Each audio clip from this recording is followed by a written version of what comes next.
बोलिए। Yes sir. सुन पा रहे हो? ओके। तो बेटा क्या पढ़ना था हम लोगों को? आज नया चैप्टर शुरू करते हैं ना। नए चैप्टर के क्वेश्चन सॉल्व करने से मेरे ख्याल से अगला चैप्टर का नाम क्या है इसका? सिस्टम ऑफ पार्टिकल्स है ना? यस बोलो। सर।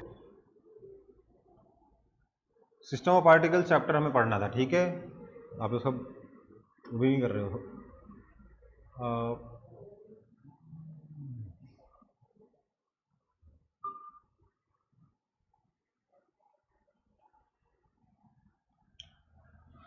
ओके।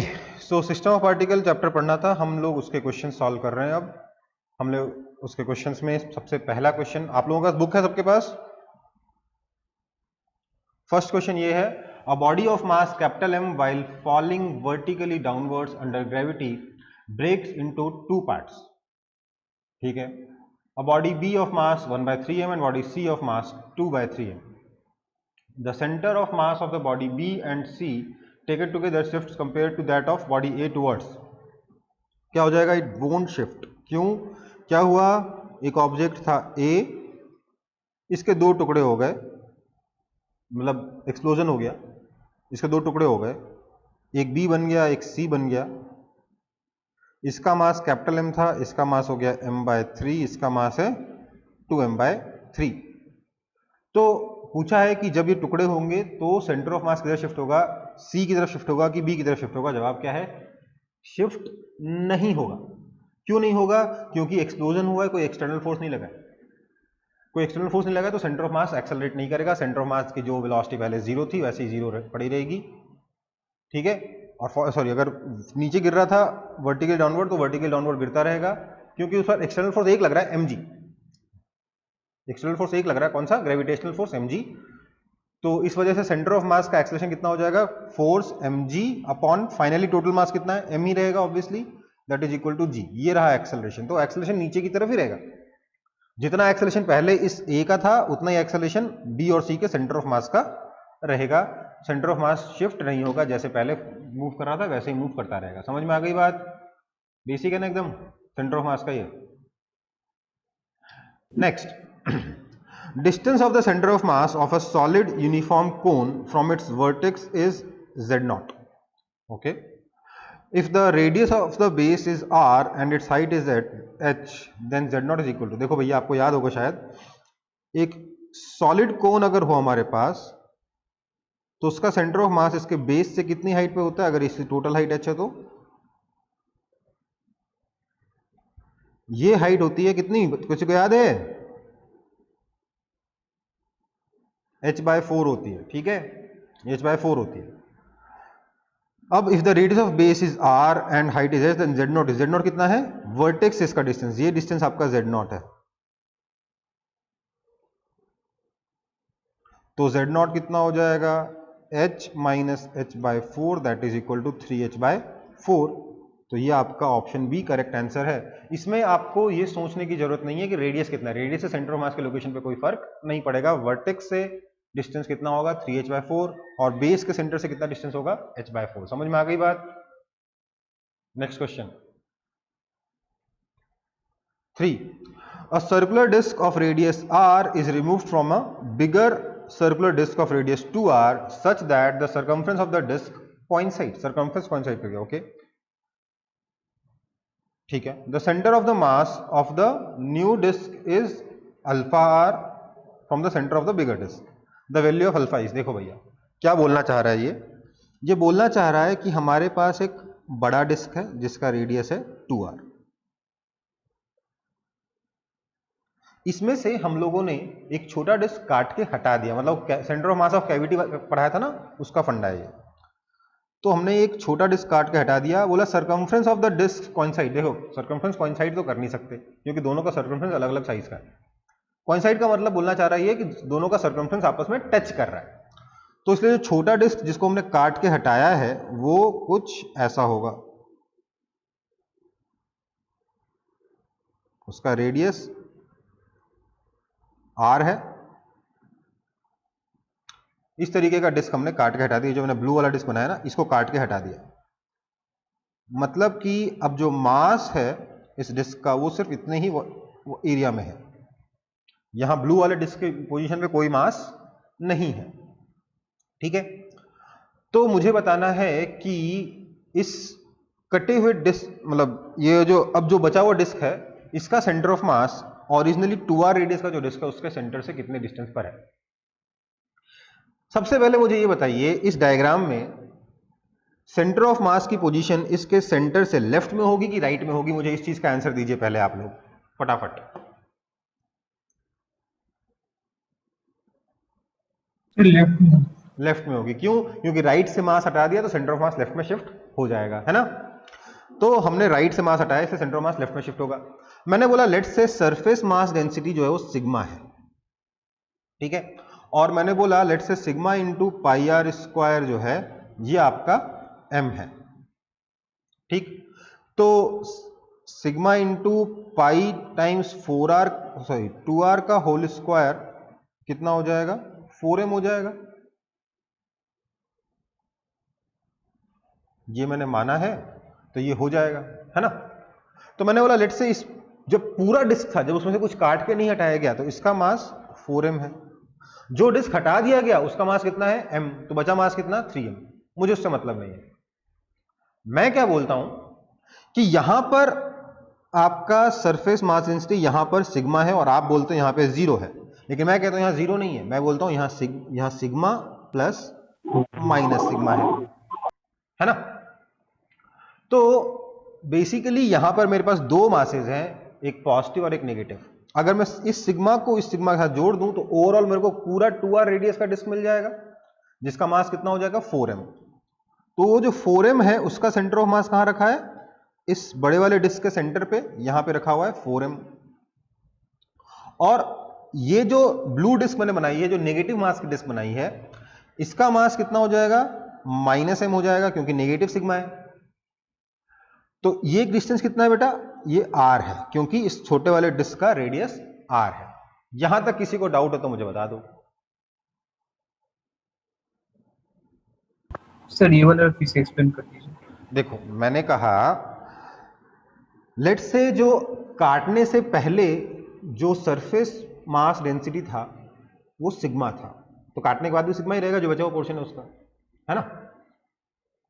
और मैंने हाँ बोला सर। सिग्मा को मैंने कैसे डिफाइन किया? Sigma into area 4πr square is equal to 4m है। मतलब सिग्मा मास डेंसिटी नहीं है, सिग्मा मैंने लिखा है sigma is equal to 4m जो मास है अपना, अपॉन 4πr स्क्वायर। ये मैंने सिग्मा को डिफाइन किया। मैंने 4πr स्क्वायर क्यों लिया? क्योंकि रेडियस 2r है, तो इसका एरिया 4πr स्क्वायर हो जाएगा, इसीलिए मैंने इसका मास 4m एज्यूम किया ताकि कैलकुलेशन आगे जाके आसान पड़े। नहीं तो मेरे को इसका मास m और इसका मास -m/4 लेना पड़ता, मेरी कैलकुलेशन थोड़ी सी बढ़ जाती। ये मुझे पहले ही पता चल गया कि इस बड़ी डिस्क का मास इस जो छोटी डिस्क का मास 4:1 है, इसलिए मैंने बड़ी डिस्क का मास 4m मान लिया, छोटी डिस्क का मास कितना आ जाएगा? m नहीं आएगा, क्या आएगा? -m क्यों हुआ? क्योंकि नेगेटिव डिस्क है ना वो तो, हाँ या ना। हाँ सर। तो अब क्या आप इस सिस्टम का सेंटर ऑफ मास निकाल सकते हो? खुद से निकाल, बताओ तो जरा फटाफट।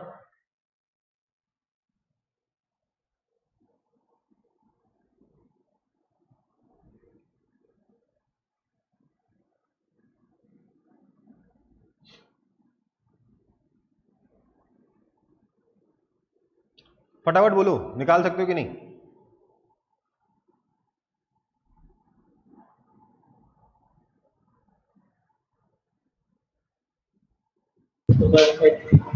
क्या करेंगे? YCM तो 0 है, XCM ही निकालना है खाली। तो XCM is equal to 4m into 0 plus -m into r upon 4m plus -m, that is equal to -r/3। समझ में आया? सो अल्फा कितना है? 1/3। माइनस क्या बता रहा है? कि centre of mass left side में होगा। ठीक है बेटा, कोई दिक्कत किसी को?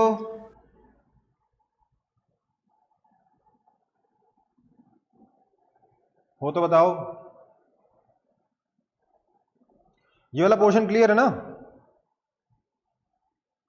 हाँ सर। ओके, किसी को भी डाउट हो तो बोल दो, ठीक है। Next, which of the following points is the likely position of the centre of mass of the system as shown. ये होलोस्फेयर है, नीचे आधे होलोस्फेयर में हम लोगों ने सैंड भर दिया है, तो हमें बताना है इसका सेंटर ऑफ मास किधर रहेगा, ठीक है।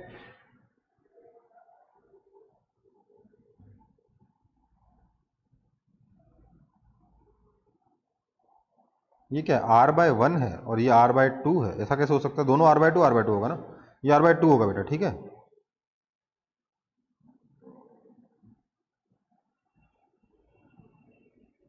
देखो भाई क्या करेंगे इसको सॉल्व करने के लिए। ये COD थोड़ा गलत जगह बना दिया है, COD इसी लाइन में बनाने चाहिए थे। पर ये क्या कहना चाहता है, ये कह रहा है कि लेट्स से हमारे पास ये पूरा होलोस्फीयर है, ठीक है। अगर ये हमारा होलोस्फीयर है बेटा, ये क्या हुआ,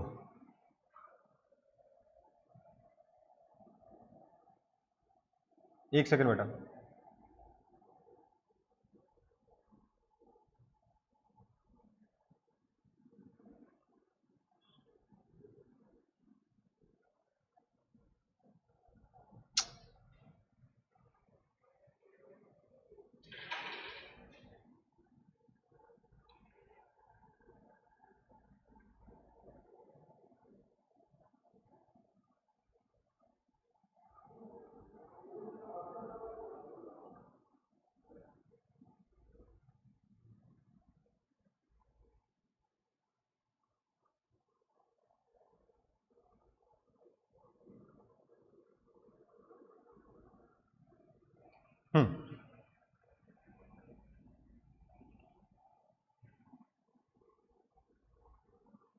हाँ क्या हुआ देखिए, बोल रहा है ये पूरा होलोस्फीयर है, तो मुझे बताओ इस होलोस्फीयर का सेंटर ऑफ मास कहां होगा, उसके सेंटर पे।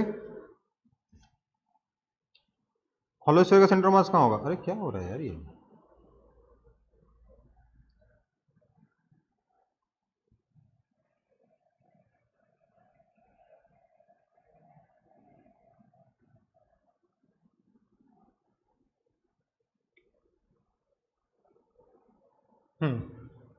देख लो इस होलोस्फीयर का सेंटर ऑफ मास कहां पे होगा, इसके सेंटर पे होगा।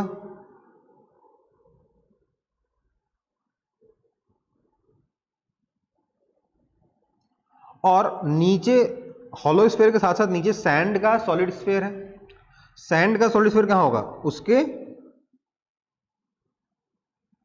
याद है आपको सैंड का जो सॉलिड हेमिस्फीयर का सेंटर ऑफ मास कहां होता है, हॉलो का होता है बेटा R/2 पे, राइट। और अगर हेमिस्फीयर सॉलिड हो जाए तो उसका सेंटर ऑफ मास कहां होता है, 3R/8 पाई। सब भूल गए हो ना आप लोग, सब भूल गए ना?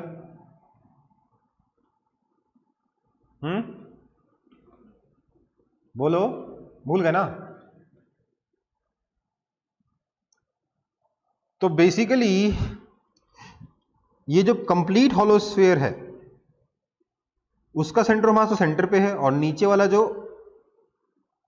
हेमिस्फीयर है, सॉलिड हेमिस्फीयर, उसका सेंटर ऑफ मास यहां कहीं पर है 3R/8 पर, इसके सेंटर से। तो ओवरऑल सेंटर ऑफ मास इन दोनों के बीच में कहीं लाई करेगा, यहां कहीं पर। ये सी और डी की लाइन गलत हो गई है, सेंटर ऑफ मास यहां लाई करेगा, C is the correct answer. Actually ABCD चारों सेम लाइन में ड्रॉ करना था इनको, वो गलत किया इन्होंने, ठीक है। कोई दिक्कत?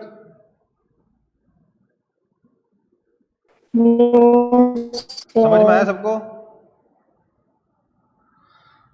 समझ में आ गया? ये थोड़ा प्रिंटिंग मिस्टेक है, ABCD चारों वर्टिकल लाइन में होंगे और आंसर जो होगा सी होगा, डी नहीं हो सकता। क्यों? क्योंकि R/2 के आगे ये तो है ना।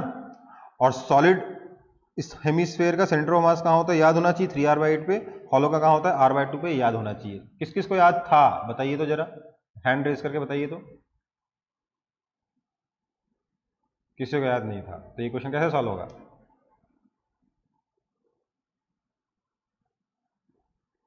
मुझे बताओ तो। एक ये सेमी सर्कुलर रिंग है, इसका सेंटर ऑफ मास रिंग के सेंटर से कितनी डिस्टेंस पे होगा तो इसी लाइन पे मुझे मालूम है, पर ये सेंटर ऑफ मास यहां से कितनी डिस्टेंस पे होगा मुझे बताइए तो जरा, y की वैल्यू कितनी होगी अगर ये रेडियस r है तो, जल्दी बोलिए। y इज इक्वल टू कितना होगा?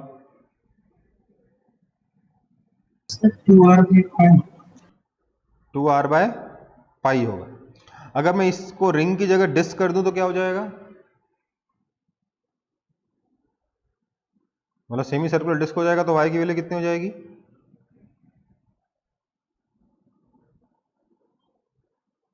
बेसिकली 4r बाय 3 पाई। ठीक है, समझ में आई बात? अगर हॉलो हेमिस्फीयर है तो उसका सेंटर ऑफ मास सेंटर से कितनी डिस्टेंस पे होता है? r बाय 2 पे होता है। सॉलिड हेमिस्फीयर का 3r बाय 8 पे होता है। एक और चीज समझ लीजिए, अगर हम सिर्फ एक आर्क लें, सर्कुलर आर्क लें, मतलब रिंग का एक सिर्फ टुकड़ा लें, रेडियस r है, तो इसका सेंटर ऑफ मास बाइसेक्टर पे लाई करेगा। ये वाला y कितना होगा, कोई मुझे बताएगा? r sin theta by 2 by theta। क्या होता है? r sin theta by 2 upon theta by 2। इसका फॉर्मूला याद होने चाहिए ना, नहीं तो कैसे चलेगा काम? सेंटर ऑफ मास निकालने वाला क्वेश्चन कैसे सॉल्व करोगे जब तक ये फॉर्मूला याद नहीं होंगे तब तक? जहां थीटा क्या है, ये वाला एंगल है, कंप्लीट एंगल। ओके, अगर आर्क की जगह सेक्टर हो जाता तो क्या करते? 2/3 sir. Divide by 2/3। 2/3 times r sin theta by 2 upon theta by 2। जो यहां किया ना 2/3 से मल्टीप्लाई, वही यहां पे भी 2/3 से मल्टीप्लाई करना होता है। ठीक है, और भी सेंटर मास याद कराने आपको कि सब याद है?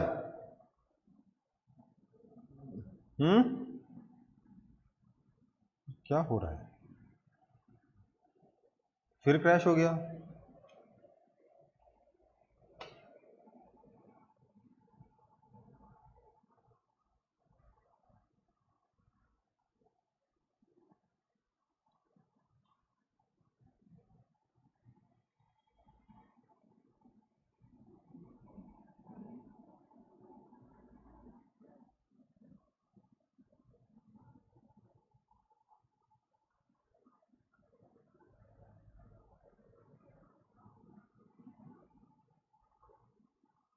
मुझे 1 मिनट देना बेटा।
तो मैं आपको बोल रहा था कि कुछ और चीजों के सेंटर ऑफ मास आपको याद होने चाहिए।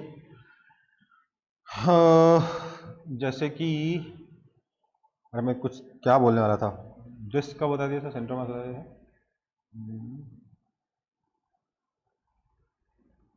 हाँ, अगर मेरे पास, ध्यान दीजिएगा बेटा, एक ट्रायंगल है, ये स्केलन ट्रायंगल है, ना ये इक्विलैटरल है ना ये आइसोसेलेस है। इस ट्रायंगल के तीनों कॉर्नर्स पे इक्वल इक्वल मास रखा हुआ है।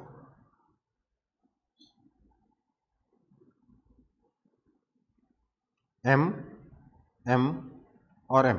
तो इसका सेंटर ऑफ मास कहाँ लाई करेगा? Centroid. एट सेंट्रॉइड, है ना? कोई दिक्कत? अगर मेरे पास, अच्छा इसको आप एक्सप्लेन कैसे कर सकते हो? आप लिख सकते हो ना, X C M is equal to M X one plus M X two plus M X three upon 3m, that is equal to X one plus X two plus X three by 3। Centre mass की position आई कि नहीं आई? Sorry, centroid की position आई कि नहीं आई? गणित में पढ़ा है सेंट्रोइड निकालना है एक ट्रायंगल का। हाँ सर। तो इसका सेंटर मास कहाँ आएगा? सेंट्रोइड पे आएगा। अगर मेरे पास वही ट्रायंगल है पर इस पर मास सेंटर पे नहीं रखा हुआ है, बल्कि रॉड्स है, रॉड्स को जोड़ के हमने ट्रायंगल बनाया है। रॉड्स अलग अलग साइज के हैं, रॉड्स की लेंथ अलग अलग है।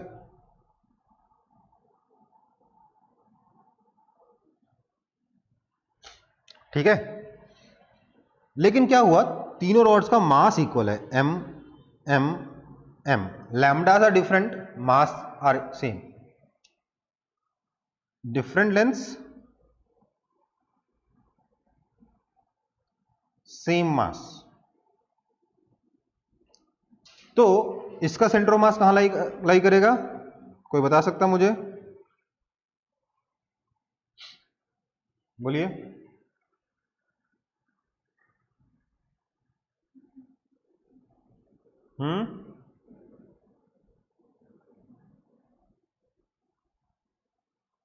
जल्दी जल्दी बोलो।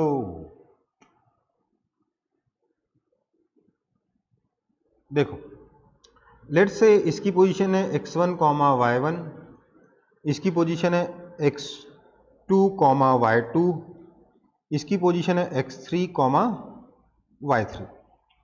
तो क्या मैं इसकी पोजीशन सिर्फ x कोऑर्डिनेट लिखता हूं कि इसकी पोजीशन का x कोऑर्डिनेट क्या मैं x1 प्लस x2 बाय 2 लिख सकता हूं? इसका सेंटर मास की पोजीशन क्या मैं x2 प्लस x3 बाय 2 लिख सकता हूं? इसका सेंटर मास क्या मैं x3 प्लस x1 बाय 2 लिख सकता हूं? सिर्फ xcm के बारे में बात करूं, ycm अपने आप सेम फॉर्मूले से आ जाएगा ना। तो xcm कहां आ जाएगा बेटा सबका? क्योंकि मास सेम है इसलिए m x1 plus x2 by 2 plus m x2 plus x3 by 2 plus m x3 plus x1 by 2 upon total mass 3m। Mass cancel हो गया तो क्या बचा? ये this is simply equal to x1 plus x2 plus x3 by 3, that is position of centroid. तो इसका centre mass भी कहां पे लाई करेगा? सेंट्रॉइड पे लाई करेगा। समझ में आया कि नहीं आया? लेकिन कब? अगर रॉड्स का मास इक्वल है, अगर रॉड्स का मास इक्वल है तब। कोई दिक्कत? रॉड्स का मास अगर अनइक्वल है, लैम्डा सेम है, तो सेंट्रॉइड पे लाई करेगा कि नहीं करेगा, ये चेक देखना पड़ेगा, है ना बेटा? क्यों? क्योंकि तीनों मासेस इक्वल नहीं रहेंगे, तो ये जो मासेस ऊपर नीचे कैंसिल हो गए ना, वो कैंसिल नहीं होंगे। समझ में आई बात?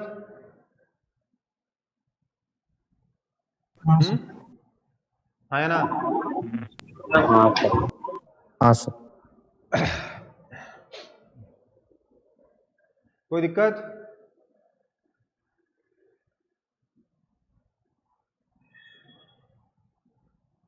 कोई दिक्कत नहीं? ओके। तो रॉड्स के मासेस अगर डिफरेंट हो तो उसका सेंटर ऑफ मास कैलकुलेट करना पड़ेगा आपको। अगर आपके पास लैमिना हो, यूनिफॉर्म लैमिना, तो उसका सेंटर ऑफ मास भी सेंट्रॉइड पे लाई करता है। ठीक है बेटा, आगे बढ़े। तो ये कुछ सेंटर ऑफ मास और थे जो आपको पता होने चाहिए, बाकी तो आपको मालूम ही है। आपको मतलब रिंग और डिस्क के वेरिएशन के सेंटर ऑफ मास पता है, आपको हॉलो हेमिस्फीयर, सॉलिड हेमिस्फीयर का सेंटर ऑफ मास पता है, आपको कोन का पता है सेंटर ऑफ मास, आपको ट्राइंगल का भी पता चल गया। इसके अलावा बाकी सब तो सिमेट्रिक पे ही आते हैं। ठीक है, next, consider a two particle system with particles having masses m1 and m2. If the first particle is pushed towards the center of mass through a distance d, by what distance should the second particle be moved so as to keep the center of mass at the same position. ठीक है, दो masses हैं m1 और m2, यहां कहीं पे होगा centre of मास। बोला है कि इसको हमने d डिस्टेंस इधर डिस्प्लेस कर दिया टुवर्ड्स सेंटर ऑफ मास, तो इस m2 को कितने से डिस्प्लेस करेंगे such that centre of mass displace ना हो। तो मैंने बोला लेट से इधर की तरफ प्लस है, इधर की तरफ माइनस है। मैंने बोला डिस्प्लेसमेंट ऑफ सेंटर ऑफ मास का तो मेरे पास फॉर्मूला है, याद है आप लोगों को फॉर्मूला कि नहीं याद है?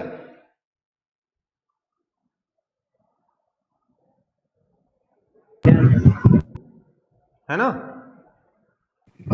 यही फॉर्मूला पोजीशन के लिए लगता है, यही फॉर्मूला डिस्प्लेसमेंट के लिए लगता है, यही फॉर्मूला वेलोसिटी के लिए लगता है, यही फॉर्मूला एक्सेलरेशन के लिए लगता है। क्या चाहिए और? So this has to be equal to 0 क्योंकि हम चाहते हैं सेंटर ऑफ मास मूव ना करें।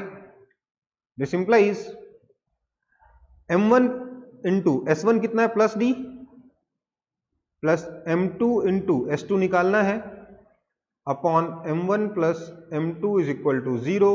This implies s2 is equal to minus m1d upon m2। Minus sign क्या बता रहा है कि इसको आप लेफ्ट साइड में भेजोगे, इसलिए नेगेटिव साइड में भेजोगे, इसलिए इसको भी आप सेंटर ऑफ मास की तरफ डिस्प्लेस करोगे।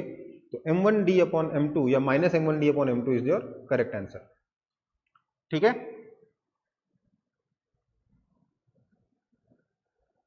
Any problem?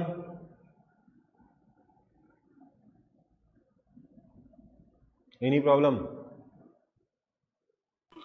No sir. Next question फिर। A string of negligible thickness is wrapped several times around a cylinder kept on horizontal rough surface. A man standing at a distance lm from the cylinder holds the one end of the string and pulls the cylinder towards him. There is no slipping anywhere. The length in meter of the string passed through the hand of the man while the cylinder reaches his hand is off. देखो भाई, ये question actually आपके rolling का हो गया। देखिए बात समझिए, ये लेंथ जो L है ये तो पूरी की पूरी इस आदमी के हाथ से पास होगी है ना? है ना? हाँ सर। उसके अलावा क्योंकि ये सिलेंडर घूमा, कितना घूमा, इसका सरकमफ्रेंस घूमा इतने L के बराबर, है ना? तभी ना डिस्क यहां से यहां पहुंचेगा। डिस्क अगर घूमकर इसके हाथ तक पहुंचा है, इसके आदमी तक पहुंचा है, तो डिस्क कितना रोल करेगा, डिस्क का सरकमफ्रेंस कितना मूव करेगा L लेंथ से, उतनी रस्सी और रिलीज करेगा, वो भी इसके हाथ से पास होनी चाहिए। तो टोटल कितनी पास होनी चाहिए? L plus L 2L। ये आपका आंसर है। नहीं तो इसके हाथ से उतनी स्ट्रिंग पास होगी जितनी वेलोसिटी से स्ट्रिंग मूव कर रहा है ना? अब अगर सेंटर की वेलोसिटी u है तो स्ट्रिंग की वेलोसिटी कितनी होगी? 2u। क्यों? क्योंकि टॉप मोस्ट पॉइंट की वेलोसिटी कितनी होती है बेटा? 2u होती है, हाँ या ना? u plus omega r। काम करो, नहीं समझ नहीं याद आ रहा है तो कोई बात नहीं, ऐसा देख लो। मान लेते हैं इसकी वेलोसिटी हो जाती है v। अब क्योंकि यहां स्लिपिंग नहीं है, एंगुलर वेलोसिटी ओमेगा है, तो मैं लिखूंगा u minus omega r equals to 0 and v is equal to u plus omega r। यहां से ओमेगा r के लिए यहां डाल देंगे तो क्या बचेगा? ये this is equal to 2u। तो स्ट्रिंग कितनी वेलोसिटी से मूव कर रहा है? 2u वेलोसिटी से। और डिस्क कितनी वेलोसिटी से मूव कर रहा है? सिलेंडर कितनी वेलोसिटी से मूव कर रहा है? u वेलोसिटी से। तो सिलेंडर u वेलोसिटी से l लेंथ ट्रेवल करेगा, तो स्ट्रिंग 2u वेलोसिटी से कितनी लेंथ ट्रेवल कर लेगी? 2l। तो इसके हाथ से कितनी स्ट्रिंग पास होगी? 2l। ये आपका आंसर है। समझ में आया कि नहीं आया? हाँ सर। आगे बढ़े। A हाँ wheel sir. has mass of rim 1 kg having 50 spokes each of mass 5 gram. The radius of the wheel is 40 centimeter. The moment of inertia is, देखो भैया, एक तो आप रिंग का मोमेंट ऑफ इनर्शिया लिखोगे mr स्क्वायर, उसके अलावा 50 spokes का लिखोगे 50 टाइम्स ml स्क्वायर बाय 3। तो वो आपका ओवरऑल मोमेंट ऑफ इनर्शिया आ जाएगा I is equal to I of rim plus 50 times moment of inertia of 1 spoke, है ना। दैट इज इक्वल टू एक रिंग का मोमेंट ऑफ इनर्शिया कितना हो जाएगा, 1 mass into R square, R square is 0.4 का whole square plus 50 times spoke का moment of inertia. Spoke क्या है, रॉड है ना बेसिकली, सेंटर से रेडियस आर तक तो इसका मोमेंट ऑफ इनर्शिया कितना हो जाएगा small m that is 5 gram, तो 5/1000 into L square by 3 that is 0.4 का square by 3, that is equal to 0.4 का स्क्वायर तो मैं कॉमन ले रहा हूं इंटू 1 प्लस 50/3 इंटू 5/1000। सो 1 0 तो कैंसिल हुआ, ये करके 20, तो 5/60 दैट इज इक्वल टू 0.4 का whole square into 65/60।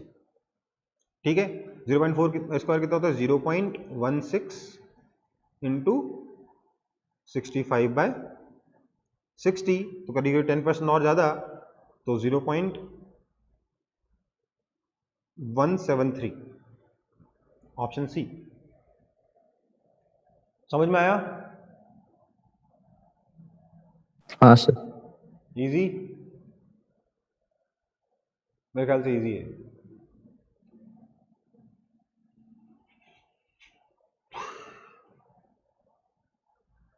Next, the surface density of a circular disk of radius a depends on the distance as rho is equal to a plus dr. The moment of inertia about the line perpendicular to the plane of disk is the surface density। अच्छा, आपको दिया है एक disc जिसकी surface density sigma, या मैं sigma से represent कर रहा हूं, सिग्मा is equal to a plus B R है और इसका रेडियस है स्मॉल ए। हमें बताना है इसका मोमेंट ऑफ इनर्शिया कितना होगा अगर सिग्मा इस तरीके से वेरी कर रहा है। तो मैं बोलूंगा इसके लिए मुझे डिस्क, क्योंकि यूनिफॉर्म नहीं है इसलिए मुझे डिस्क के टुकड़े टुकड़े करने होंगे, हर एक टुकड़े का सेंटर मोमेंट ऑफ इनर्शिया निकालना होगा और उसके बाद उसको जोड़ के टोटल मोमेंट ऑफ इनर्शिया निकालूंगा। तो मैंने क्या किया, इसके सेंटर से मैं गया स्मॉल आर डिस्टेंस पर और एक काटा ऐसे रिंग।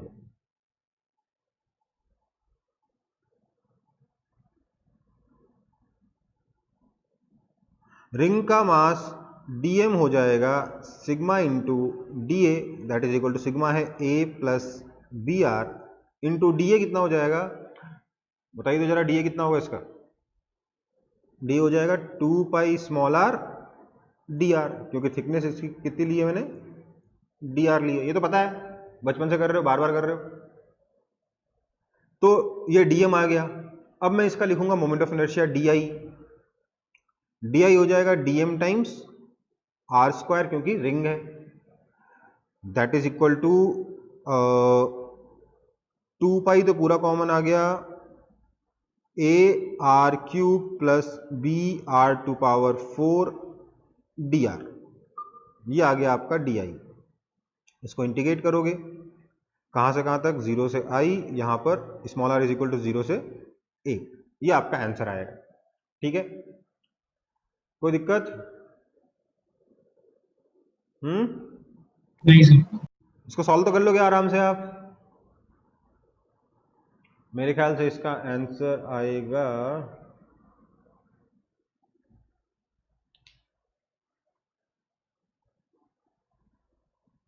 कैलकुलेट करना ही पड़ेगा, पाई ए स्क्वायर टू पावर 4 आएगा बाहर। मेरे ख्याल से ऑप्शन ए आएगा, लेकिन चेक करना होगा। ठीक है, ऑप्शन ए होना चाहिए। ठीक है, कैलकुलेट करके चेक कर लोगे, है ना। आगे बढ़ता हूं मैं। 9 4 point masses each of value small m are placed at the corners of a square ABCD of side L. The moment of inertia of the system about an axis passing through A and parallel to BD.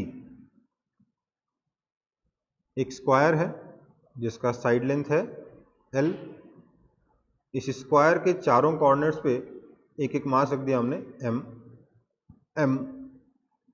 M और M, नाम दे देते हैं A B C D. बोला है कि आपको moment of inertia निकालना है about an axis that is passing through A and parallel to B D, मतलब डायगोनल के पैरेलल है। तो आपका एक्सिस कुछ ऐसा है, इस एक्सिस के अबाउट आपको मोमेंट ऑफ इनर्शिया आई बताना है। क्या करेंगे इसके लिए?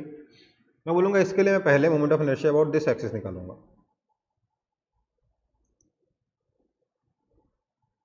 ठीक है, वैसे तो मैं अलग अलग सबका डिस्टेंस निकाल के सॉल्व कर सकता हूं, पर मैंने ये क्यों इसलिए किया क्योंकि ये सेंटर ऑफ मास से पास हो रहा है ना, है ना? या इसकी जरूरत नहीं है, ये शीट थोड़ा है, इसकी कोई जरूरत नहीं, सॉरी फालतू में कर रहा हूं मेरा। मैं बोलूंगा इसका मोमेंट ऑफ इनर्शिया निकालने के लिए मुझे इन सारे मासेस का इस एक्सिस से परपेंडिकुलर डिस्टेंस चाहिए। ये डिस्टेंस कितना हो जाएगा? ये एंगल क्योंकि 45 डिग्री है, ये हो जाएगा L/√2। सिमिलरली ये भी हो जाएगा L/√2, और ये डिस्टेंस कितना हो जाएगा? 2 टाइम्स L/√2 मतलब L√2। ठीक है, तो मोमेंट ऑफ इनर्शिया आई कितना हो जाएगा? इसका 0 प्लस इसका m इंटू L²/2 प्लस इसका m इंटू L²/2 प्लस इसका m इंटू L√2 का स्क्वायर मतलब 12²। ठीक है, that is equal to 3mL²। ये आपका आंसर। इजी?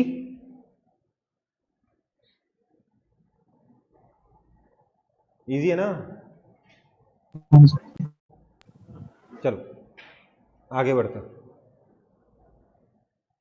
10.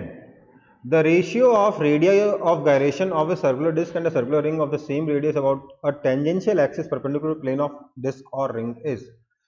देखो भैया, अगर हम ले रिंग और ये ले मैंने डिस्क, दोनों का रेडियस सेम है, आपको ऐसी एक्सिस के अबाउट दोनों का रेडियस ऑफ गायरेशन निकाल के उसका रेशियो निकालना है।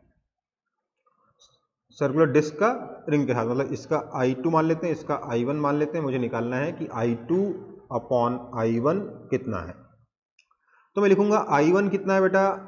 सेंटर के about mr² plus md² parallel axis theorem कितना हो जाएगा? mr² plus mr² that is equal to 2mr²। इसका हो जाएगा I2 is equal to centre के about mr²/2 plus parallel axis theorem md² that is mr² that is equal to 3mr²/2। ठीक है, now इसको मैं बोलूंगा this implies mk² is equal to 2mr² या k1² is equal to 2m। अच्छा, मैं I2 I1 निकालना है, मुझे क्या निकालना है? रेडियस ऑफ गायरेशन का रेशियो निकालना है। मुझे निकालना है k2/k1। k से क्या रिप्रेजेंट करते हैं? Radius of gyration. This implies k1 is equal to r√2, और इससे मैं लिखूंगा mk2² is equal to 3mr²/2। This implies k2 is equal to r into under root of 3/2। 3/2 है ये। Therefore k2/k1 is equal to r cancel हो जाएगा, under root of 3/2 upon under root of 2 that is equal to under root of 3/4 या √3/2। ठीक है, कोई दिक्कत? Easy है ना ये सब? आगे बढ़ रहा हूं। ये समझ में आ रहा है ना? पैरेलल एक्सिस थ्योरम लगा रहे हैं कब कब कैसे कैसे, समझ में आ रहा है ना सबको? हाँ सर। देखो भैया, रिजिड बॉडी डायनामिक्स में अगर मोमेंट ऑफ इनर्शिया का क्वेश्चन आता है तो वो सॉल्व करके आना है। और मैं बता दे रहा हूं, जेईई मेन में, नीट में जितने क्वेश्चन रिजिड बॉडी डायनामिक्स से आते हैं ना, उसके आधे क्वेश्चंस मोमेंट ऑफ इनर्शिया से आते हैं। ठीक है, इसलिए मोमेंट ऑफ इनर्शिया को हल्के में नहीं लेना है, उसके क्वेश्चंस आने के चांसेस बहुत ज़्यादा हैं, इनको सॉल्व करके आना है। ठीक है बेटा, next A uniform square plate has a small piece Q on an irregular shape removed and glued to the center of the, क्या बोल रहे हैं? A uniform square plate has a small piece Q of an irregular shape removed and glued to the center of the plate, leaving a hole behind. The moment of inertia about z axis then, देखो भैया ये कह रहा है ये आपका x axis, ये y axis, ये हो गया आपका z एक्सिस जो कि इसके प्लेन के परपेंडिकुलर है. अब क्या हुआ है, यहां से हमने एक इरेगुलर शेप का मास काटा और उसको उठाकर सेंटर पे चिपका दिया. इस अच्छा सेंटर पे भी नहीं, इसके मतलब एक्स डायग्राम भी गड़बड़ है. एक्स एक्सिस और वाई एक्सिस इस प्लेट के सेंटर से पास हो रहा है. मतलब कुछ डायग्राम आपका ऐसा होना चाहिए था, X axis Y axis centre पे है, क्योंकि क्वेश्चन में लिखा हुआ है is glued to the centre of the plate, और वहीं पे आपको एक्स और वाई का इंटरसेक्शन बता रहा है. मतलब एक्स और वाई का इंटरसेक्शन कहाँ है, सेंटर पे है. इन्होंने थोड़ा साइड में बता दिया, कोई बात नहीं. मतलब यहां से मास काट कर हम उठा के इसको यहां चिपका दिया. तो क्या हमने मास का डिस्टेंस एक्सिस से डिक्रीज किया या इंक्रीज किया? बोलो.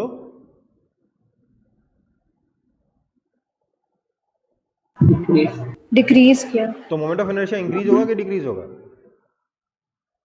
डिक्रीज होगा. बस खत्म, आगे बढ़ते हैं. इजी है ना क्वेश्चन?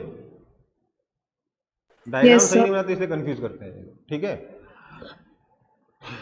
अगला question. Consider uniform square plate of side A and mass m. The moment of inertia of this plate about an axis perpendicular to its plane and passing through one of its corners is. एक second बेटा, कुछ तो फंस गया. Consider a uniform square plate of side A and mass m. The moment of inertia of this plate about an axis perpendicular to its plane and passing through one of its corner. देखो भैया क्या बोला है, एक square plate है जिसका side length है a और मास है इसका स्मॉल m. इसका मोमेंट ऑफ इनर्शिया बताना है about an axis perpendicular to plane and passing through one of its centre. तो बहुत इजी क्वेश्चन है ना? हाँ है ना? क्या लिख सकता हूं, क्या लिख सकता हूं, i इज इक्वल टू इस एक्सिस के अबाउट अगर i1 है और इस एक्सिस के अबाउट अगर i2 है तो क्या लिख सकता हूं, i is equal to i1 plus i2 by perpendicular axis theorem. हाँ या ना? लिख सकता हूं ना? हाँ सर. i1 कितना है बताइए तो जरा.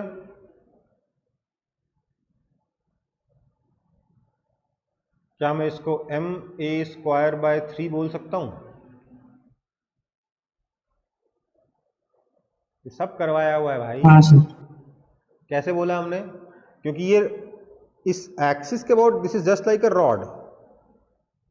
इस रॉड को पकड़ के खींच दो, मास तो उतनी डिस्टेंस पे रह गया एक्सिस से, तो मोमेंट ऑफ इनर्शिया उतना ही रह जाएगा जितना रॉड का था, है ना? सो रॉड का मोमेंट ऑफ इनर्शिया एक एंड के अबाउट कितना होता है, ma स्क्वायर बाय 3. तो i1 हो गया ma square by 3. Similarly i2 भी कितना हो जाएगा, इतना ही होगा, ma स्क्वायर बाय 3. तो i is equal i1 plus i2 कितना हो जाएगा, 2ma स्क्वायर बाय 3. ये आपका आंसर है. समझ में आया? इजी है. देखो मोमेंट ऑफ इनर्शिया का क्वेश्चन छोड़ के नहीं आना एग्जाम में, ठीक है? अगला, find the for the given uniform square lamina ABCD whose centre is O. हमें moment of inertia about this axis और moment of inertia about this axis compare करना है. हमें तो पता है दोनों का मोमेंट ऑफ इनर्शिया इक्वल होता है ना? याद है कि भूल गए? देखो इसका मोमेंट ऑफ इनर्शिया और इसका मोमेंट ऑफ इनर्शिया बराबर है, दोनों परपेंडिकुलर भी एक दूसरे के, है ना? है ना? तो इसके अबाउट अगर मैं i1 बोल दूं, इसके अबाउट भी i1 होगा, और इसके अबाउट कितना हो जाएगा, 2i1, क्योंकि दोनों परपेंडिकुलर है तो परपेंडिकुलर एक्सिस थ्योरम लग जाएगा, है ना? अब अगर इसके अबाउट i2 है, मतलब इस एक्सिस का अबाउट अगर i2 है तो इस एक्सिस के अबाउट भी I2 ही होगा। तो इस एक्सिस का कितना हो जाएगा परपेंडिकुलर एक्सिस थ्योरम से 2I2, so 2I1 is equal to 2I2, this implies I1 is equal to I2। Done done done done. In fact मैंने बताया था स्क्वायर लैमिना के केस में सेंटर से पास होने वाला आप कोई भी एक्सिस ले लीजिए, अगर ये एक्सिस भी ले लेंगे ना तो इसके अबाउट भी मोमेंट ऑफ इनर्शिया यही आएगा। क्यों? क्योंकि इसके अबाउट अगर I3 है तो इसका परपेंडिकुलर एक्सिस बिल्कुल इसी के जैसा होगा, इसके अबाउट भी I3 होगा, और 2I3 is equal to moment of inertia about this axis, perpendicular axis theorem से, है ना? हाँ या ना? हाँ सर।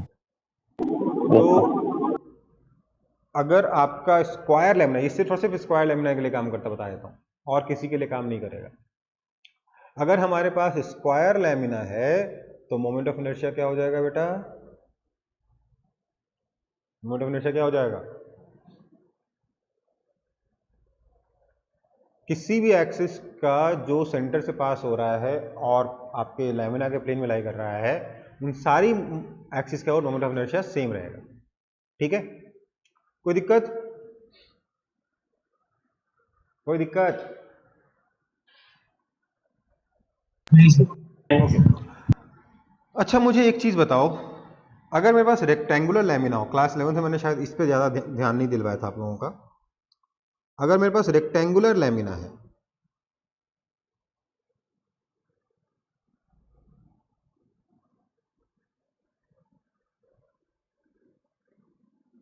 तो इस एक्सिस के अबाउट, मतलब डायगोनल के अबाउट मोमेंट ऑफ इनर्शिया कितना होगा?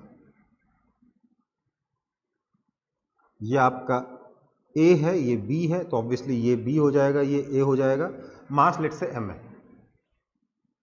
कोई मुझे बता सकता है?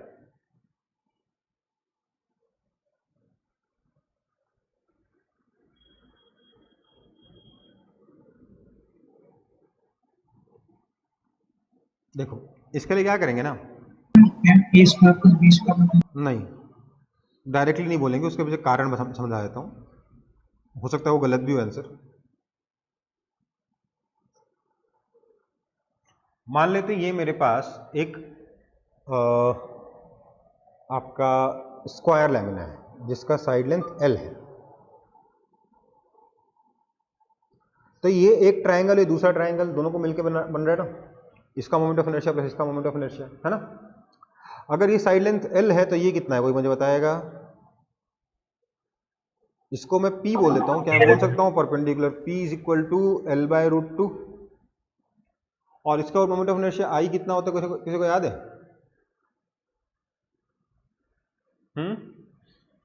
ये होता है mL²/12 which is same as moment of inertia about this axis, है ना?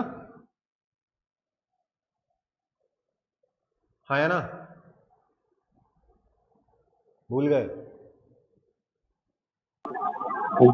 याद आ गया। अरे यार, ये जो रॉड होगा उसी का मोमेंट ऑफ इनर्शिया होगा ना। रॉड का मोमेंट ऑफ इनर्शिया कितना है? mL²/12, और उसी को खींच के हमने क्या बना दिया? स्क्वायर बना दिया, है ना? तो ये I कितना हो जाएगा? mL²/12। तो ये I भी कितना हो जाएगा? mL²/12, क्योंकि दोनों का इक्वल होता है, राइट? अगर मैं L की जगह P से के हिसाब से इसको रिप्रेजेंट करना चाहूं तो क्या लिख सकता हूं? P is equal to L/√2 या L is equal to √2P, so this is equal to MP²/6। कोई दिक्कत? No sir. ठीक है। इस केस में जो रेक्टेंगल का केस है, इसमें भी बेटा आपको बता दूं, अगर ये परपेंडिकुलर डिस्टेंस P है, अगर ये परपेंडिकुलर डिस्टेंस P है तो यहां पर मोमेंट ऑफ इनर्शिया जो I आएगा इस एक्सिस के about, that will be equal to MP²/6। आप बोलोगे सर ऐसा कैसे? देखो, सीधा सा लॉजिक है। मैं इस रेक्टेंगल को इस तरीके की रॉड से बना सकता हूं कि नहीं बना सकता? इस तरीके की रॉड जोड़ जोड़ के बना सकता हूं ना, हाँ या ना? बना सकता हूं ना? सर। अब आपको पता होगा कि ट्रायंगल चाहे आइसोसेलेस हो चाहे स्केलन हो, अगर बेस सेम है, अगर बेस सेम है तो एरिया सेम रहता है ना? अगर हाइट भी सेम है, ये हाइट h है, ये p है, ये लेट से a है, इसमें भी ये a है और ये लेट से p है, तो दोनों का एरिया इक्वल होगा कि नहीं होगा? Half into base into height, yes sir. है ना। इसको एक विजुअल प्रूफ इसका सोचो कैसा हो रहा है। यहां पर जो ये रॉड्स है ना, खूब सारे रॉड्स, वो उसका एरिया इस रॉड के बराबर ही है। बस क्या हुआ है, इन रॉड्स को हम लोगों ने थोड़ा सा लेफ्ट की तरफ खिसका दिया इस वाले रॉड को, तो इस ये वाला शेप बन गया। अगर इन शेप्स को मैं दोबारा से थोड़ा सा राइट की तरफ खिसका दूंगा तो फिर से ये वाला शेप बन जाएगा, एरिया सेम आ जाएगा।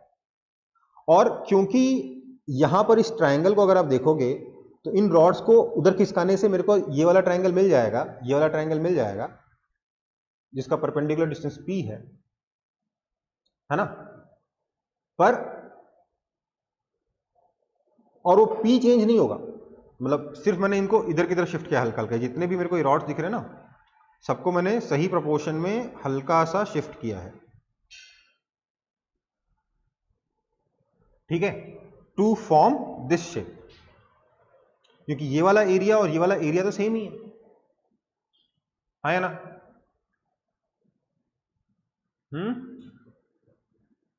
हाँ जी। तो मोमेंट ऑफ इनर्शिया इसमें भी कितना आ जाएगा? mp square by 6। अब बच गया p निकालना। p कैसे निकलेगा बताओ?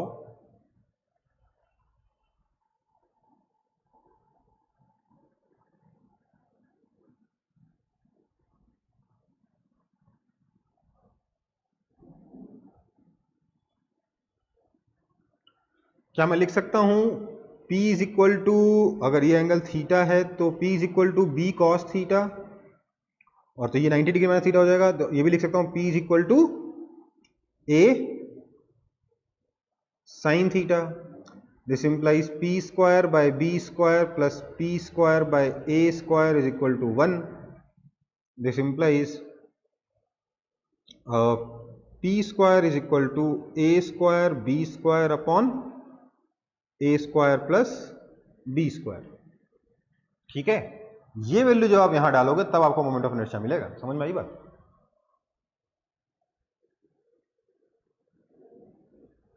समझ में आया कि नहीं आया?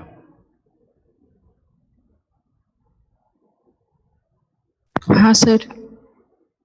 तो आपको जो याद है ना, M A square plus B square by 12, वो गलत है। वो बुक्स में लिखा हुआ था, मैंने भी आपको लिखवा दिया बिना कैलकुलेट किए 11th क्लास में, ठीक है।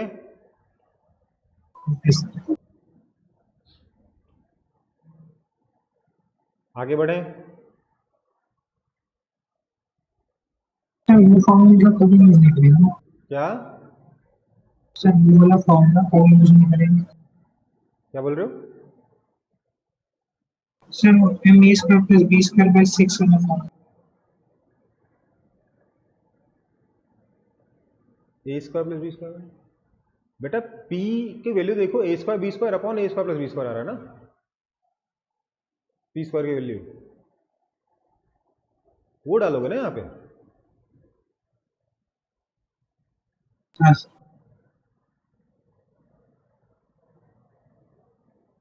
आगे बढ़े।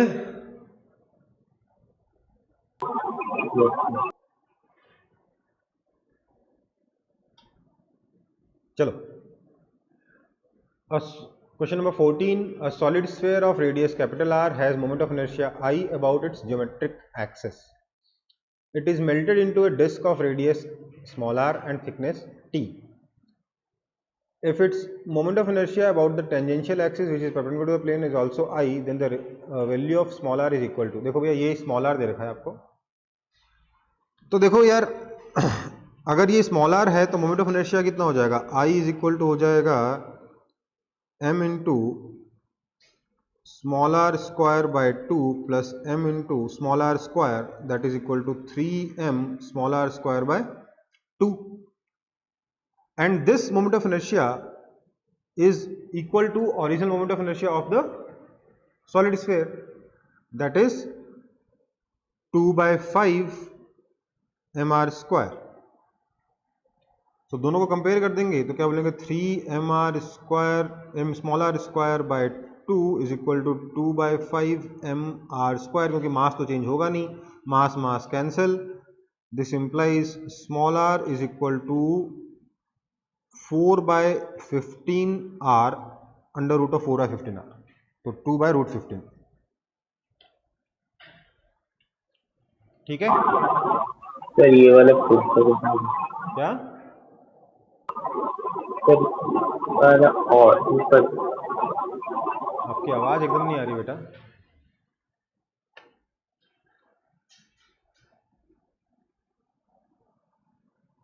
हम कह रहे हैं स्फीयर का मोमेंट ऑफ इनर्शिया उसके खुद के डायमीटर के और उसके खुद के एक्सिस का और दे रखा है, उसका फॉर्मूला होता है हमारे पास 2/5 mr²। हमने उसी स्फीयर को मेल्ट करके डिस्क में कन्वर्ट किया, और डिस्क के टेंजेंशियल एक्सिस लेकिन डिस्क का परपेंडिकुलर है, उसके बाद मोमेंट ऑफ इनर्शिया निकाला, देखा दोनों मोमेंट ऑफ इनर्शिया इक्वल है। तो जो डिस्क, जिस डिस्क में हमने उसे कन्वर्ट किया था, उस डिस्क का रेडियस कितना है ये बताना है। तो हमने डिस्क का मोमेंट ऑफ इनर्शिया लिखा, ये आया, हमने स्फीयर का पता ही है, दोनों को इक्वल कर दिया, small r is equal to 2r/√15 आ गया, और क्या। ठीक है पीयूष,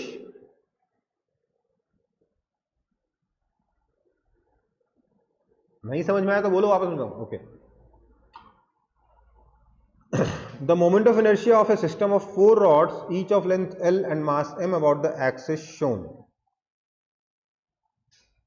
अब यार यहां पर थोड़ा सा इन लोगों ने कर दिया लफड़ा, क्या कि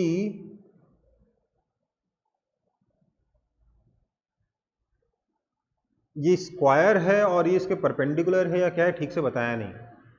मैं मान रहा हूं इस क्वेश्चन में, क्योंकि ठीक से मेंशन नहीं है, मैं मान रहा हूं कि ये इस प्लेन में नहीं है, इस प्लेन में नहीं है ये रॉड्स, ये एक स्क्वायर बनाते हैं,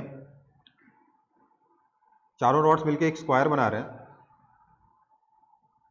और उसके परपेंडिकुलर एक्सिस का मुझे मोमेंट ऑफ इनर्शिया निकालना, मैं ये मान रहा हूं, ये मान के सॉल्व करूंगा। ठीक है, कोई दिक्कत? मतलब बेसिकली ऐसा समझ लो, ये रॉड मिलकर एक स्क्वायर बना रहे हैं, और इस एक्सिस का मेरे को मोमेंट ऑफ इनर्शिया निकालना है। ठीक है, देखता हूं उससे आंसर आता है कि नहीं आता, उसके बाद देखेंगे। तो क्या होगा, length L L L L है, मैंने बोला यार इस एक्सिस के बाद मोमेंट ऑफ इनर्शिया निकालूं, तो मैं इसका तो आराम से निकाल लूंगा, इसका आराम से निकाल लूंगा, इसका निकालने के लिए इसके सेंटर से डिस्टेंस निकालना पड़ेगा। तो वही ठीक तो है, क्या दिक्कत है। इसका I1, इसका I2, I1 is equal to I2 is equal to ml²/3 हो जाएगा, है ना। इस रॉड का मोमेंट ऑफ इनर्शिया लेट से I3 है, इसका I4 है, तो मुझे सिमेट्री से दिख रहा है कि I3 और I4 इक्वल होंगे, बट इसकी वैल्यू कितनी होगी मुझे पता नहीं है। तो मैंने बोला सेंटर, इसके लिए मैं लगाऊंगा पैरेलल एक्सिस थ्योरम। इस एक्सिस का व्हाट आएगा ml²/12, और ये वाला डिस्टेंस लेट से d है, तो ये हो जाएगा ml²/12 plus md², that is equal to ml²/12 plus d कितना है, √L² प्लस L²/4, तो 5L², तो d² लिख दो ना, d² is equal to L² plus L²/4, that is equal to 5L²/4। ये राइट एंगल ट्राइंगल मैंने कंसिडर किया, पाइथागोरस थ्योरम अप्लाई किया। So this is equal to m times 5L², ये d नहीं है ये L है, ठीक है, 5L²/4, that is equal to आ जाएगा नीचे तो 12 हो गया, ऊपर 16 ml²/12 आ गया। ठीक है, that is equal to 4 ml²/3। तो आपका overall moment of inertia I कितना हो जाएगा, 2I1 plus 2I3, that is equal to 2 ml²/3 plus ये 4/3 है, इसको 2 से करेंगे तो 8/3 और आ गया, 8 ml²/3, that is equal to 10 ml²/3। अब यार ये कुछ और पूछ रहा है फिर।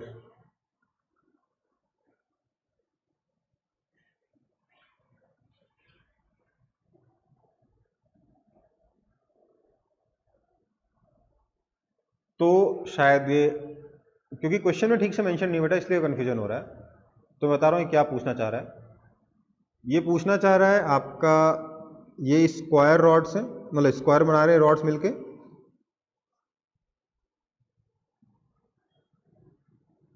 और आपको मोमेंट ऑफ इनर्शिया इनके प्लेन वाली एक्सिस के अबाउट ही निकालना है, परपेंडिकुलर एक्सिस नहीं है इसके, इनके प्लेन में ही एक्सिस लाई करती है, उसके अबाउट निकालना है।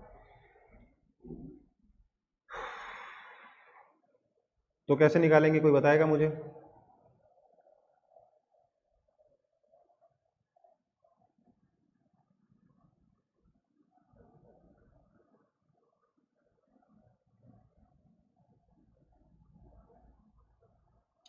इसमें मुझे लग रहा है बेटर उपाय क्या होगा कि मैं सबका डायरेक्टली इस एक्सिस का आउट नहीं निकालूं, बल्कि पहले मैं इस एक्सिस का आउट ओवरऑल निकाल लूं। क्यों? क्योंकि इस एक्सिस का आउट सबका individual moment of inertia same होगा, है ना? हाँ या ना? हाँ सर। कितना होगा? ध्यान दीजिएगा, रॉड इस बार एक्सिस के परपेंडिकुलर नहीं है, बल्कि ये एंगल थीटा बना रहा है। थीटा कितना? 45 डिग्री। तो इस एक्सिस के अबाउट किसी एक का moment of inertia I1 about, इसको मैं ICM बोलूंगा, तो I1 about axis passing to centre of mass कितना हो जाएगा? कोई बताएगा मेरे को? याद है फॉर्मूला क्या होता है थीटा एंगल पे अगर रॉड हो तो? ml स्क्वायर की जगह ml साइन थीटा का होल स्क्वायर बाय 3, क्योंकि अब मास का डिस्टेंस कितना है, इस लेंथ के लॉन्ग अगर ट्रेवल करोगे तो L डिस्टेंस तक नहीं जा रहा है, सिर्फ L साइन थीटा डिस्टेंस तक जा रहा है ना? हाँ है ना? हर एक डीएम मास का डिस्टेंस जो पहले x हुआ करता था उसकी जगह अब x साइन थीटा हो गया, तो हमेशा आपके L की जगह L साइन थीटा आ जाएगा। ठीक है बेटा? That is equal to ml square sine square theta, sine square 45 degree 1/2/3, that is equal to ml square by 6। तो ICM is equal to 4 times I1CM, that is equal to 2 ml square by 3। तो ये ICM आ गया मेरा कितना? 2 ml square by 3। मुझे निकालना है इसका मोमेंट ऑफ इनर्शिया I, तो उसके लिए मुझे क्या करना पड़ेगा? ये वाला परपेंडिकुलर डिस्टेंस d निकाल के उतने से एक्सिस को शिफ्ट करना है। So I is equal to ICM plus m नहीं, इस बार का मास कितना हो गया? 4m हो गया ना, 4m d square, that is equal to 2 ml square by 3 plus 4m times d कितना है? L/√2, तो ये हो गया L square by 2। So this is equal to 2 ml square और ऐड हो जाएगा, that is equal to 8 ml square by 3। Answer समझ में आई बात? ये आपके ऑप्शंस में है 8 ml स्क्वायर बाय 3, यही आपका आंसर होगा। कोई दिक्कत? मैंने 2 क्वेश्चन सॉल्व कर लिए क्योंकि क्वेश्चन क्लियर नहीं था। ठीक है?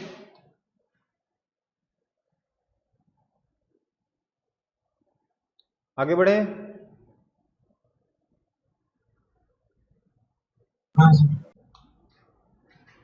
नेक्स्ट है 4 solid spheres each of mass small m and radius small r are located with their centers on 4 corners of a square ABCD of side A as shown. The moment of inertia of the system of 4 spheres about diagonal AB. इस AB के about हमें moment of inertia निकालना है इन 4 spheres का। तो देखो भैया, इन दोनों का तो I of moment of inertia, A का जो स्फीयर है उसका मोमेंट ऑफ इनर्शिया कितना हो जाएगा? 2/5 mr स्क्वायर। दिमाग लगाने की जरूरत नहीं है, अच्छा small m small r square लिखते हैं। 2/5 small m small r square, this is also equal to IB, क्योंकि दोनों मोमेंट, इन दोनों के लिए ही एक्सिस सेंटर से पास हो रही है। अगर स्फीयर के सेंटर से एक्सिस पास हो रही है तो मोमेंट ऑफ इनर्शिया होता है 2/5 mr स्क्वायर। लेकिन IC और ID भी इक्वल होगा। कैसे? इसका सेंटर ऑफ मास से पास होने वाली एक्सिस प्लस ये डिस्टेंस d से पैरेलली शिफ्ट, ये डिस्टेंस d दोनों के लिए सेम है। So this is equal to 2/5 mr square plus m d square. Not d कितना है, ये a है तो d हो जाएगा a upon root 2। So that is equal to 2/5 mr square plus m times a upon root 2 का square तो a square by 2। So आपका जो मोमेंट ऑफ इनर्शिया आएगा therefore I is equal to IA plus IB plus IC plus ID that is equal to 2IA plus 2IC that is equal to 4/5 small m small r square plus 4/5 small m small r square plus ma square that is equal to 8/5 mr square plus ma square. यह आपका answer है, 8/5 mr square plus ma square, option number Agra. समझ में आई बात? कोई दिक्कत है इसमें? मोमेंट ऑफ इनर्शिया निकालना खाली बोरिंग होता है बेटा, कोई मेहनत नहीं होती उसमें, ठीक है। और एग्जाम में 12 मोमेंट ऑफ इनर्शिया पूछा है, इसलिए मोमेंट ऑफ इनर्शिया को अच्छे से तैयार कर लो। नेक्स्ट, खाली मोमेंट ऑफ इनर्शिया पूछ रहे देखो। From an uniform circular disc of radius capital R and mass 9m, a smaller disk of radius r/3 is removed as shown in the figure. The moment of inertia of the remaining disk about an axis perpendicular to the plane of disk and passing through the center of the disk is, मतलब इस axis का आपको moment of inertia निकालना है। बोल रखा है इसका मास 9m है, तो आप जानते हो इसका रेडियस अगर स्मॉल r/3 है, अगर इस डिस्क का रेडियस, छोटे वाले डिस्क को जिसको काट के हटाया गया है, इसका रेडियस अगर स्मॉल r/3 है तो क्या होगा, इसका मास m हो जाएगा या माइनस m हो जाएगा, क्योंकि काट के हटा दिया गया है तो नेगेटिव मास है वहां पे माइनस m, है ना? हाँ, है ना? है ना? तो मोमेंट ऑफ इनर्शिया I कितना हो जाएगा बेटा, ये हो जाएगा डिस्क का मोमेंट ऑफ इनर्शिया, पूरे डिस्क का moment of inertia 9m r square by 2 plus इस नेगेटिव मास के डिस्क का मोमेंट ऑफ इनर्शिया, उसके लिए हमें क्या लिखना पड़ेगा, इसके खुद के एक्सिस के अबाउट माइनस m, इसका रेडियस r/3 तो r/3 का whole square by 2 plus minus m into D square, D कितना है 2r/3 का होल स्क्वायर। समझ में आया? इसको कैलकुलेट करके जो भी आंसर आएगा वही आपका करेक्ट आंसर है। कोई दिक्कत? हो जाएगा ना ये तो calculate. 9mr square by 2 plus, या माइनस कर लो, पूरा माइनस बाहर ले लेते हैं, mr स्क्वायर बाय 18 प्लस